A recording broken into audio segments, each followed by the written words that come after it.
Hey everyone, Mike here from The Art of Guitar. Yesterday I put out a video about the CAGED system trying to clarify some terminology to make it easier for people to understand. And what's funny is I ended up just getting a whole bunch of different questions in the comments section, as well as a lot of angry people. I realized that the CAGED system is somewhat polarizing. Sometimes people will say, I'm unsubscribing, and they kind of rage quit the channel. And that happened twice over this, and I'm like, what's going on? I think a lot of that has to do with the videos that are out there that say like, forget about the CAGED system, it doesn't work.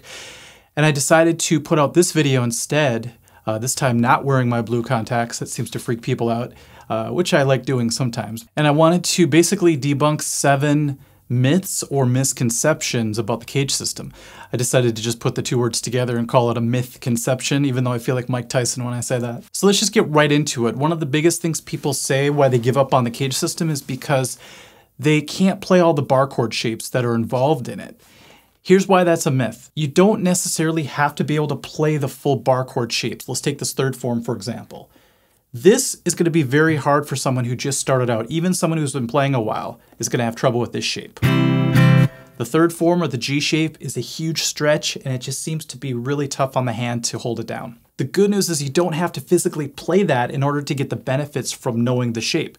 So if I just visualize it, I can see the outline of the way it's supposed to be played. I can play within it. So I could play smaller versions of the chord. I could go like this, or this, or play just the beginning of it. You could play little segments of each form. You don't have to play the entire thing all at once. When it comes to the scale portion of it too, you just have to visualize it. You know where the starting point is, you get to the next octave. Same with the next part. So I was able to play within the form without having to make the entire bar chord shape. So don't think you have to make these huge bar chord shapes happen right away in order to take full advantage of the CAGED system. You don't have to. You just have to be able to visualize it on the fretboard. I had someone comment and say, well, why do I just want to learn these? Aren't these just major chords you're making? Major chord shapes. So the misconception is that you could only play major chords using these shapes. It's not true. Let's take, for example, the shape we know the most, the fourth form. So let's just go here.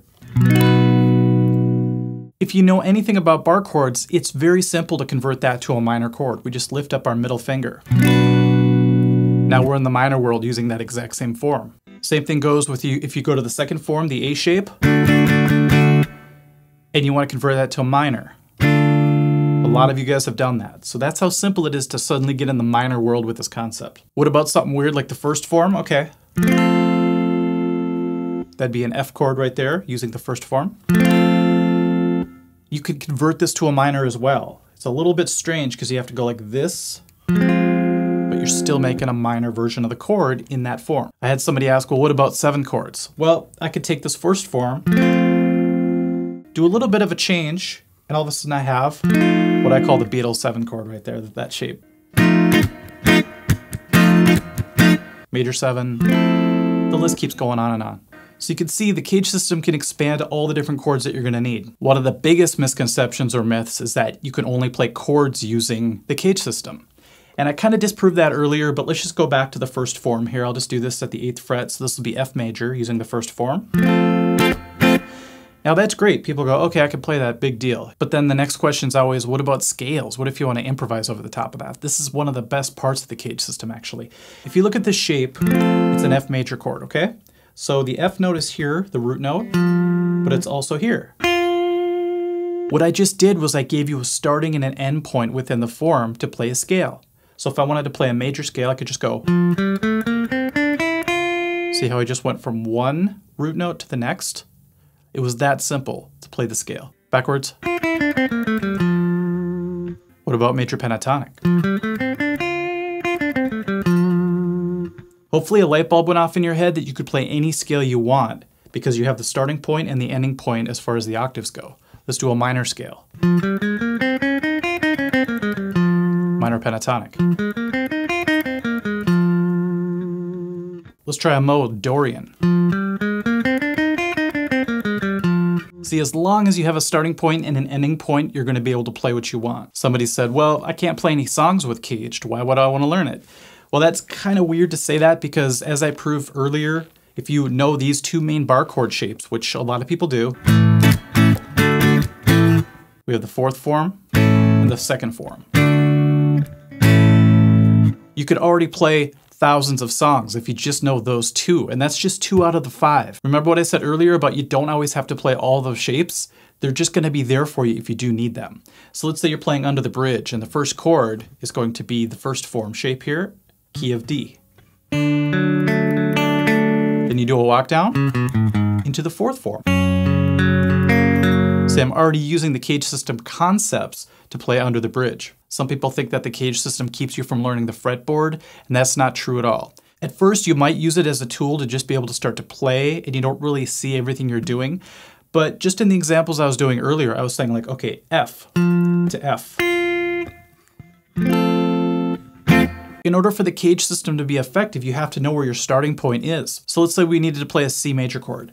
Well, we could play it here, but I had to know that was the starting point C. If I wanted to play the 2nd form, I could do it here. Once again, I needed to know where C was right here.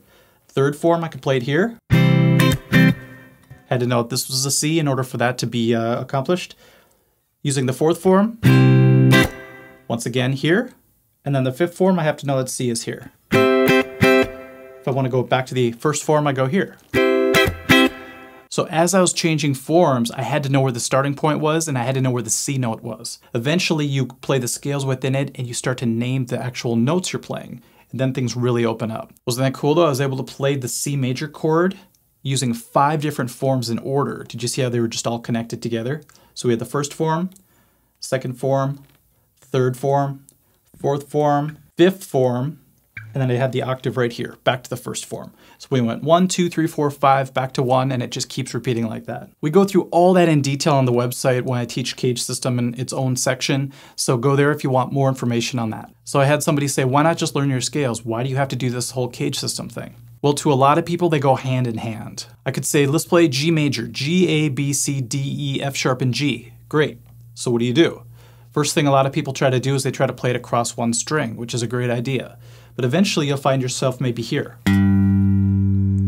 You'll play the notes.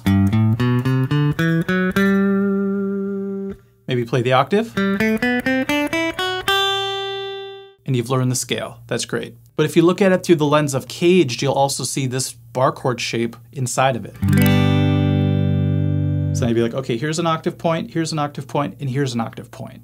So I could play the scale by going from one octave point to the other. Next one. But on top of that, you'll be able to see the chord tones as you go up as well. Because if you imagine the bar chord shape within it, you're like, okay. Chord tone, chord tone, chord, chord, chord. You'll also be able to play from chord to scale smoothly because you'll be doing both simultaneously.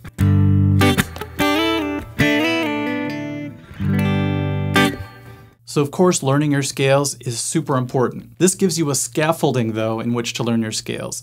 And I think that could be great for a lot of people. And finally, when the guy rage quit my channel the other day, the last thing he said was, quit teaching shortcuts. You're supposed to be a professional guitar channel or something like that. But I had to laugh because it's like when you first start learning guitar, what do we start with? Let's say you learn the minor pentatonic scale. Well, don't we all play the box shape when we first start out? It's like the scaffolding once again, and then you fill in the details as you go. Or what about when you learn chord shapes in the beginning? Like if I say, okay, here's an E chord. Well, do you always know every single note that's in your E major chord before you play any music? Usually not. What happens is you learn the shape, you're able to make some music out of your guitar. And then as you go, you fill in the details. So you'd be like, okay, this is an E note, this is B, this is E, this is G sharp, and so on. I just know a lot of people learn best that way, and over time they fill in all the details so they become a complete guitar player eventually. Some people have the idea that you can't play music, you can't do anything unless you know every single note that you're playing everywhere on the fretboard and you know all your theory. To me, that's like if you got on a computer and someone demanded you learn how everything was coded before you're able to use the computer. I see it the opposite way. I like to get into it, have some fun with it, and then as you go, you learn the depths about what's happening if you choose to. All right, I hope that helps people get over the misconceptions on the CAGED system. If you have any other questions, I'll be doing some live streams, so you can hit me up there. Otherwise, just check out the CAGED system lessons we have on both on YouTube and on the website. So like I said, it's not for everybody. Everybody learns differently. It's just another tool, another perspective on how to learn guitar, and I'm excited for you guys to try it out. All right, guys, have a good one. We'll see you at the next live stream or the next lesson. We'll see. All right, take care.